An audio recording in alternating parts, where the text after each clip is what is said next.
everyone's gonna grin. You get out what you put in. You get out what you put in. Never gonna lose, never gonna win. Long as you're happy, you're always gonna grin. You get out what you put in. You get out what you put in. You get out what you put in. Oh my goodness! I wish I was in Buckinghamshire today. Hello, Peter. How are you? How are you? You're outside, Very man. good. The sun is shining, and for a change, so it's really good. It's really good. And here I am. Here I am, stuck in my shed. So spare a thought for me. But I can go to the beach later. So you know, I'm not complaining at all. So Peter, Peter Watson is my guest today. Tell us a little bit about yourself, please. Okay, I'm Peter Watson, and I help sell and value accountancy practices. That's all I do. Prior to that, I ran my own accountancy practice. I built it up from scratch to 1,500 clients before I sold my practice. But now I've sold the practice many years ago, and I just concentrate on helping people sell and value accountancy practices. Oh, that's fantastic. So, yeah, but you're not like a estate agent that's had a house. You actually know what you're doing because and so I guess the biggest thing for accountants, if they're selling their practices, is giving up their baby. How do you cope with things like that? Well, it is. I mean, it's a big decision selling your accountancy practice. You know, some people have literally run it for 10, 20 years, and that decision is very, very difficult. Very difficult. Right, but there is a high demand for accountancy practices at the moment. So we're going to delve into all of that. We've got loads of people coming in because you've been getting people to come and watch this. So hi Lucy, hi Daniel. Oh my goodness, we've got Brenda, the rock star. She's all the way from Detroit. So really good morning to you, Brenda. Thanks for dropping in. I'm under pressure now because you're so cool. And we've also got Parth and Pavel as well. So if anyone's got any questions about buying or selling accountancy practice, then please drop them in the chat box. So why on earth did you sell your accountancy practice if you had 1,500 clients? You must have been a pretty good practice. Why did you give that up? It reached to the top of the game. I was doing very well. I'd reached the magic 50, and I just wanted to change. I'd ran it for over 25 years. And I decided to sell it at the top, really. Good clients, good location, and just decided I wanted to change, really. I'd helped people sell their accountancy practices while I was running my own practice. And really that all started when I met Richard Bruin, who's been one of your guests. Yep. He used to run an organization called the Academy for Growth. And he was probably, I'm going back sort of 15, 20 years ago. He was probably the one organization that brought accountants together and showed them how to run accountancy practices, really. And it was the first time that I'd actually spoke to other accountants. There weren't accountancy shows around in those days. People weren't into LinkedIn or anything like that. So really what happened is at one of his shows, probably 15, 20 years ago, one of his conventions, he used to run. An accountant said to me, listen, I want to sell my accountancy practice, but I want to do it confidential. I want everything to be confidential. I don't want everybody to know. And so really I was the bit between that person and finding a buyer. And that's really how it all started for me. So I did help while I was running my own practice. I did help a lot of people actually sell their practice. So naturally, when I decided to sell my own practice, I still wanted to keep very much in the accountancy profession. And I just started helping people sell their practice. Perfect. So that's the other thing, though. So you sell your accountancy practice, and I guess you got a few quid in your back pocket. Why do you want to go and work again? Surely, when you reach that magical age of 50, you could just go out and go paddleboarding or playing golf or stuff like that. Why did you want to get back into work? I've always had a sort of entrepreneurial sort of about me. I've always loved running my own business. While I was running my accountancy practice, I got it into a position really where it did lot of it run itself. So I did set up an insurance broker. So I had the partner running that, and also a firm of independent financial advisors. And it was all really through having a business mentor like Richard and his organization, which really taught me how a business can run on its own, really, and doesn't need you really to run it. No. And so I was very lucky. Awesome. Cool. Right. And I think the thing is, right, is when you get to retirement, you're sort of like, well, I really just want to sit and play Sudoku and watch Homes Under the Hammer. And, you know, there is more to life. And there's a real buzz about running your own business. I wish I'd have done it earlier, but hey, I'm having so much fun. Got a great question from Jonathan here. Hi, Jonathan. How are you? I think there is a difference between selling your accountancy firm, your client, and your personal brand. Can each of these be separated, or is this purely theoretical? Great question, Jonathan. Well, the most important thing really is finding the right match if you're selling your accountancy practice, really. You don't want to sell to any old buyer. You want to sell to the right buyer. So really, whether they're buying your clients or they're buying your brand, the right buyer is the most important thing, not the wrong buyer. And I'll give you a bit of an example of that. For instance, if your, say, average fees are £500, there's no good selling to a firm of accountants whose average fee is £1,000 or £2,000, because really what's going to happen is the clients are just going to go. So my skill really is matching. It's almost like a dating agency. It's finding the right two people to match, because at the end of the day, I rely on my reputation, and I want to go back to both of those clients in a year's time and say, you know, they say it's all gone really, really well. A lot of people know how accountancy practices are probably sold, but they're sold, a lot of them are sold with what's called clawback, which basically means if the clients go in a period of time.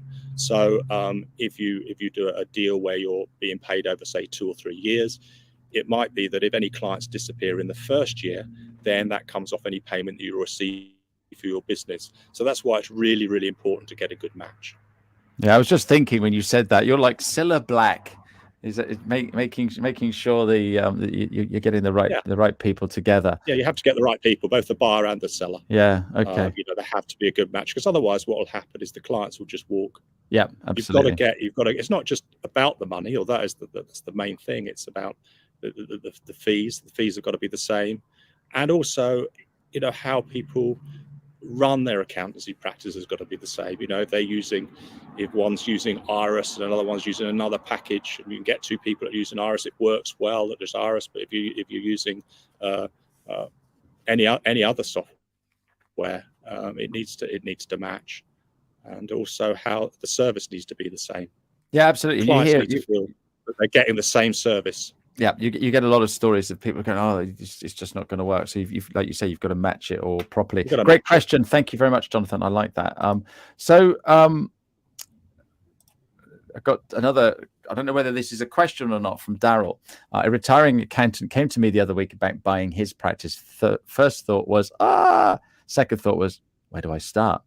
So what would be your advice to somebody like Daryl then, Peter? Again, it comes down to the right match. See that it fits in with your ethos of how you're running your accountancy practice. And, you know, are the clients the same as yours? Are they, what the fee structure, what the service they're used to having? Are they used to seeing you in person? Are they used to dealing with you online? So it really look at the match, look at the staff, the match. Yeah, no, absolutely. Good point there. And this is the thing, right? You're going shopping or something, and you see something on a deal, but it's only a deal if it's something that you want to buy. So it's the same with an accountancy practice. It's got to be absolutely a spot on fix, hasn't it? Yeah, it's very important. Yeah. Very important. So I saw a post this week from somebody. Is just about to go on maternity leave. So a young lady, and she's just about to go on maternity leave, and so she's leaving all of her clients with her team. But the dialogue in the post was all about, I've got one client that I just don't want to let go. I've been working with them forever. I've helped them grow their business, and she's away for a period of time while she has the baby and settles into being a mum, etc., etc. She's been able to give away all of her clients to all of her team, and it's all in good hands. She's going to come back, but she really doesn't want to let this one client go, and so the post was all about, how do I let go of this client, and etc., etc. And I think that's the other fear that I'm going to have if I'm selling my client base, my practice, to another accountant. And it's not as if I'm going to come back after I've had my baby. I'm letting my baby go and I'm just sailing off into the sunset. How do you get over that obstacle, Peter, that some accountants will have over their clients?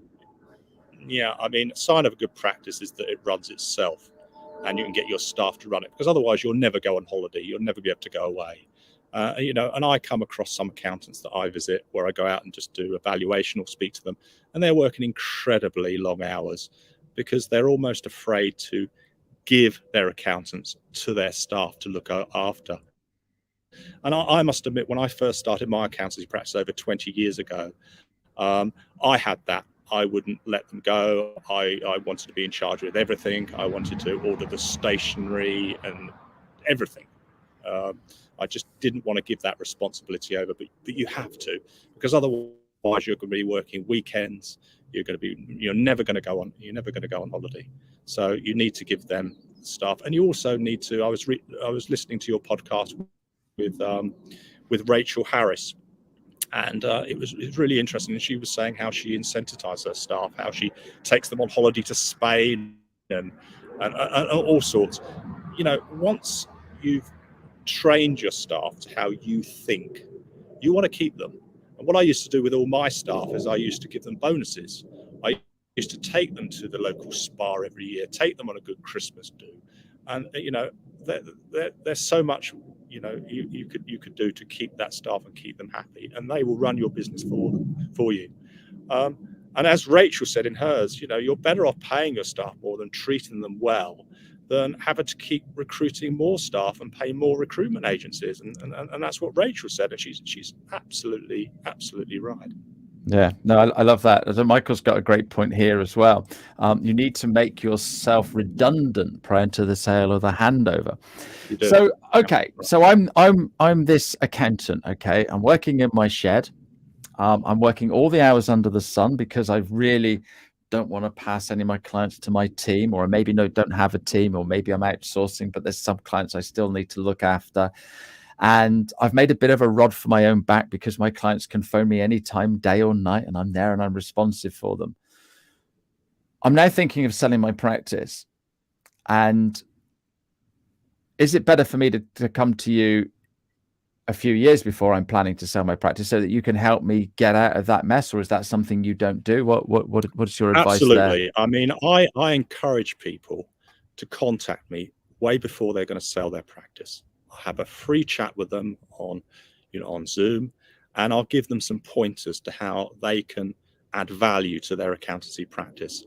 Now, what I don't do is I don't do long-term coaching, and there's a lot of good coaches out there, and you've had them on your show. I mean, there's Bev Flanagan, there's Simon Chapman, there's Della Hudson, there's Mark Lee. All those people who are doing coaching for accountancy practices, who have run their own accountancy practice. And I would say, get yourself a coach. Speak to me first. I might be able to fix your problem quickly and say, listen, you just need to do this, you need to do that. But if you need long term, you need a mentor. But always choose a mentor. My advice would be who's ran their own accountancy practice. And all those names I've mentioned, they've all run their own accountancy practice. They've been through it and they know what to do. No, absolutely. Great advice there. But you could also get yourself a coach that wears yellow t-shirts. because yeah, absolutely. I've been known to coach accountants and bookkeepers as well, and because I haven't run my own practice, I have a totally different outlook on those sorts of things. So that's something else to bear in mind. So you don't do coaching. Is that don't do coaching ever or yet, or where do you? I don't think. I think I don't think so. I think, as I say, when I go into a practice or I speak to them on the phone, sometimes it's a little thing to fix it. They're not doing this. They're not doing that. Sure. For instance, I went to a practice not so long ago, and I've now sold it. Who their engagement letters weren't correct. Well, they didn't have many engagement letters. Ouch. So it's a simple fix. You've got to do engagement letters. Yeah. And they would say, well, do we? Well, yes. Any buyer who's buying your accountancy practice is going to want to see that they're your clients. And their always argument was, well, I can prove they're my clients because here's the invoice. But no, you've got to have a proper engagement letter saying exactly the service that you are providing to them. Yeah, sure. You've got to have things like you've got to have proper employment contracts. They've got to have non-competitive clauses in them and confidentiality clauses, because a buyer will be looking for that, really. What they don't want to do is buy a practice and find that the office manager then goes off with the clients. So you've got to have those sort of things in place. So that's the sort of advice that I give. That's just a couple of examples to get people on the right track. As I say, the practice that I did see who hadn't done many engagement letters went away, did do all the engagement letters, came back to me in 6 months' time, and we sold it.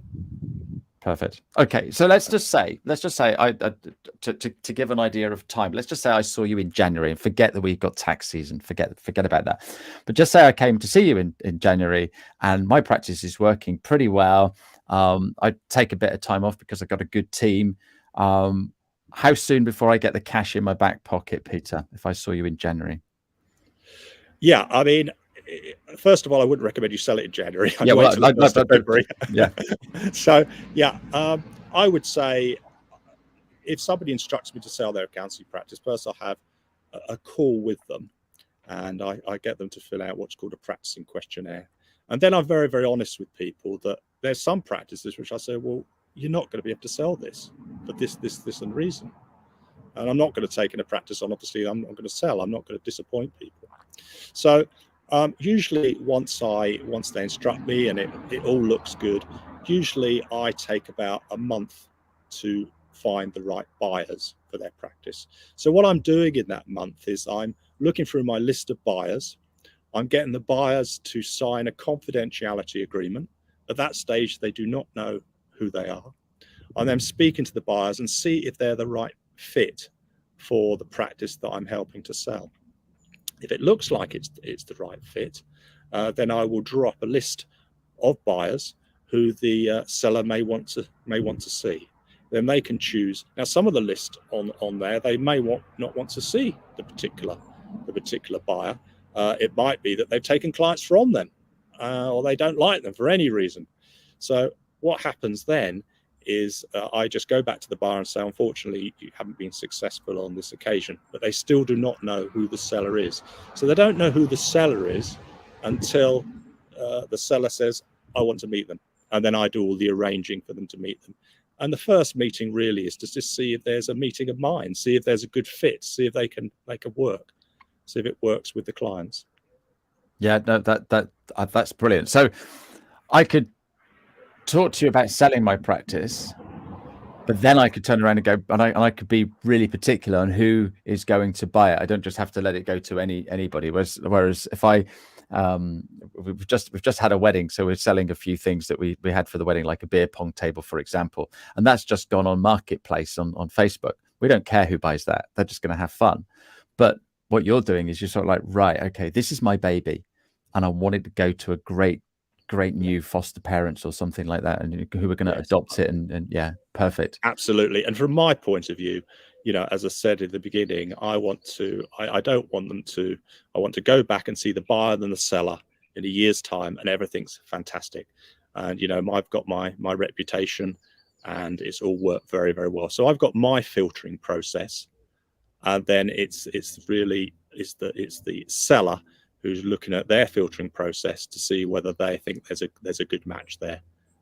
Perfect. And when they meet some people, they might feel, well, there's not a good match. Yeah, sure. They're not gonna, because one thing I can't help buyers with is really they know their clients, and once they meet whoever the buyer is, they're either going to say, yes, I can see this person in front of my clients, or no, I can't. Yeah, and I'm guessing you've got a little black book of people that want to buy practices. Okay, Yes. and you've got these different personalities. Yes. And when someone sort of like approach, oh, Peter, I heard you on Ashley's podcast. I'm thinking of selling my practice. You'll think, that'll be this person or that person, and straight away you can sort of think, yeah, they're going to get on really well. Yes. I love that. I love it. Yeah, you really are still a black, aren't you? Got a great question from Aaron here, or Arun. I hope I'm pronouncing your name right, sir. Can you touch on pricing? Is it a multiple or a turnover of turnover, or is it EBITDA? Do you factor in fair salary for the outgoing partner who's using the EBITDA model? So, what are your thoughts on that?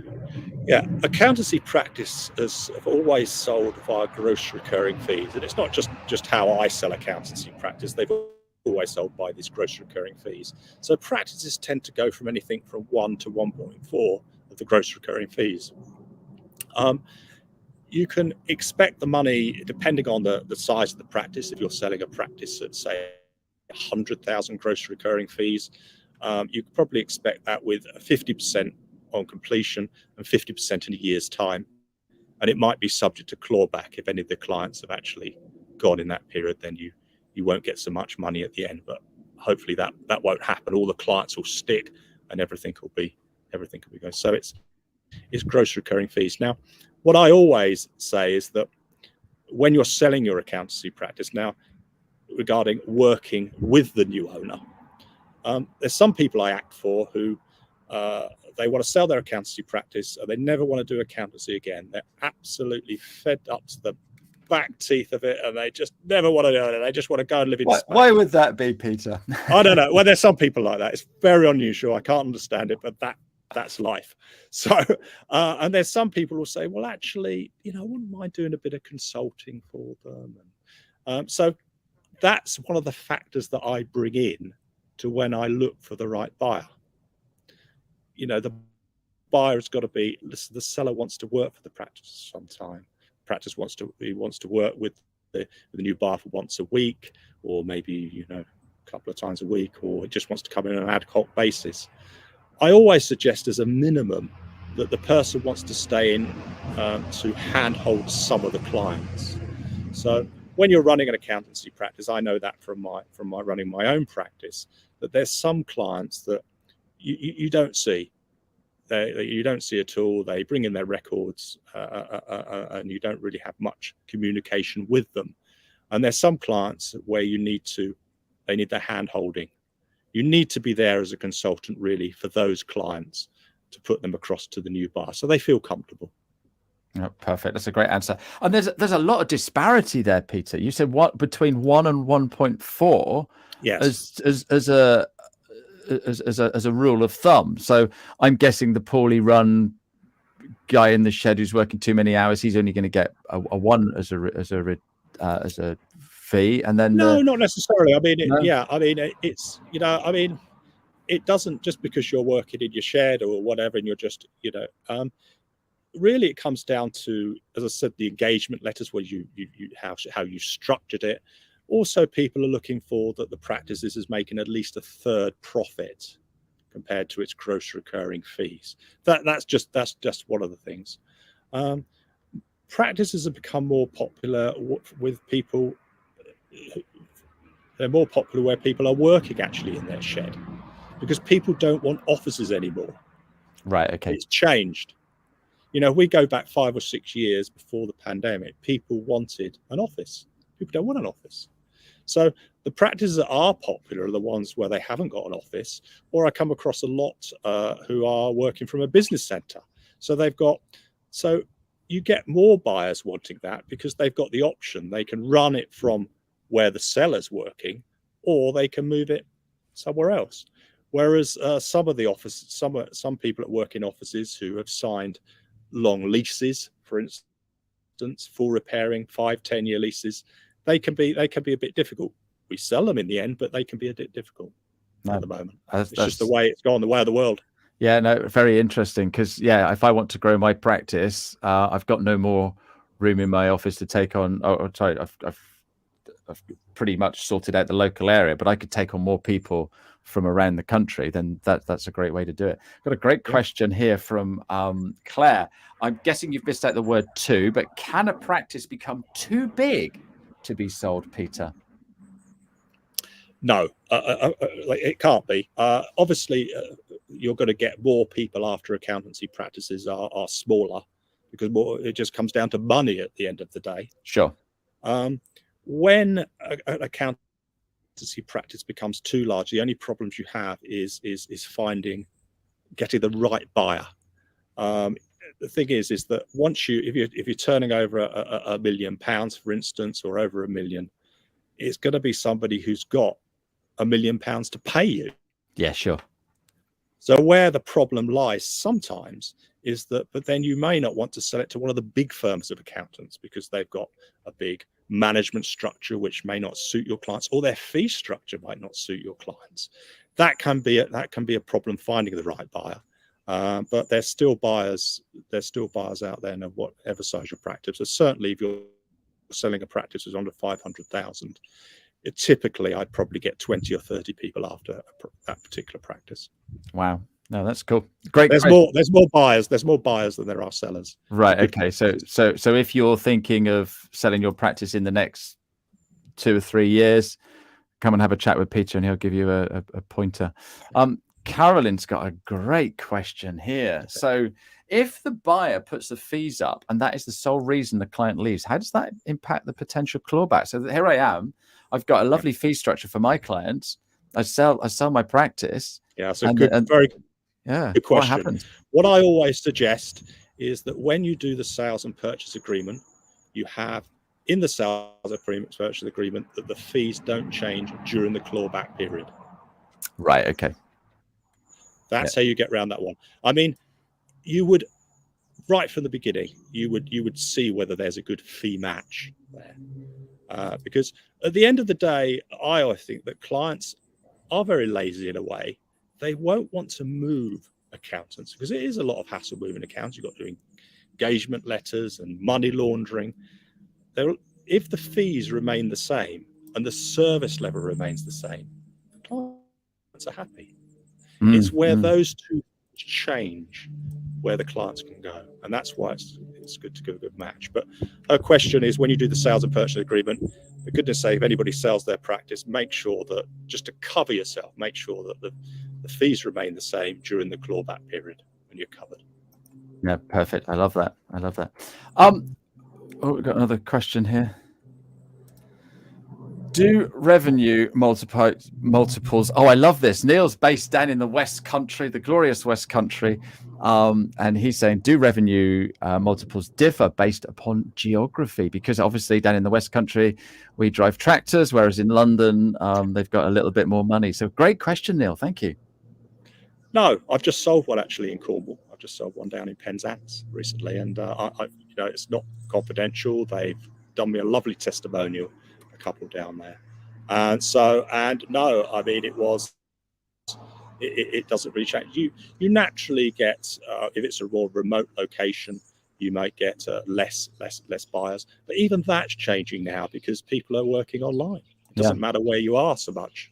You can be down in the West Country and you can have clients in London. You can have clients anywhere. Fantastic. Awesome. Peter, we could chat forever. There's loads more questions. How can people get hold of you? Certainly, hopefully in your link, Ashley, they can book an appointment with me. They can ring me. Everything is in confidentiality. Everything is won't be discussed outside our chat, even if it's something they're thinking of doing in the future. Perfect. And just wanted to just share this. Next week, I have got, so in my, I'll just put the link up, in my, next week, I've got a marketing power hour. So that's in my events. So if you click on there and go in and have a look, you can see that I'm doing a power hour all about marketing. So come along and watch that next week. I've also got a couple of other guests. I've got one more question for you, Peter. Before I do that, though, I'm just going to go and show off who I've got coming in to see me next week. I don't know if you've heard of a bit of software called Capium, but I have got the founder of Capium. So Tashir Patel is coming in to have a chat about how we built that and what he's doing, helping our accountants and bookkeepers. Peter, you're a wealth of knowledge. So thanks ever so much for coming in and sharing all of that. And I hope it's inspired some people to think about their practice and start doing the right things so that it does become more sellable. My question to you, sir, which I ask all of my guests every single week, is when you were running around school as a primary school, what did you want to be when you grew up? I always wanted to be an entrepreneur. There was a neighbor of ours who literally ran their own estate agents, and I was just in awe of him, how he ran his own business. And from a very early age, I think 10 or 11, I was literally running businesses, whether it was selling to neighbors, whether it was washing their cars, all sorts. And really that sort of continued, really. Fantastic. Funny, I was listening to one of your podcasts where you said what defined you is you worked I think you worked as chef in a hotel. That's right. I mean, when I was a student, one of my first jobs was actually cleaning in a hospital, because in those days, in the early 80s, I think we're about the same age, so in the early 80s, jobs were difficult. When I was 16, I was a cleaner in a hospital, but actually that defined a lot of what I did. I got compassion because it was working in a hospital. It was teamwork, working in a hospital, and so some of those things do put you forward to the rest of your life. No, absolutely superb. And you are still an entrepreneur, so absolutely fantastic. Absolutely great show. Some lovely comments coming through. So thank you everybody for all of your comments and for getting involved today. And so Linda, this is perfect. This is exactly why I do these shows. Thank you, Ashley and Peter. I'm a sole practitioner and looking to retire in 4 to 5 years' time. So this has been very useful. Linda, you're more than welcome.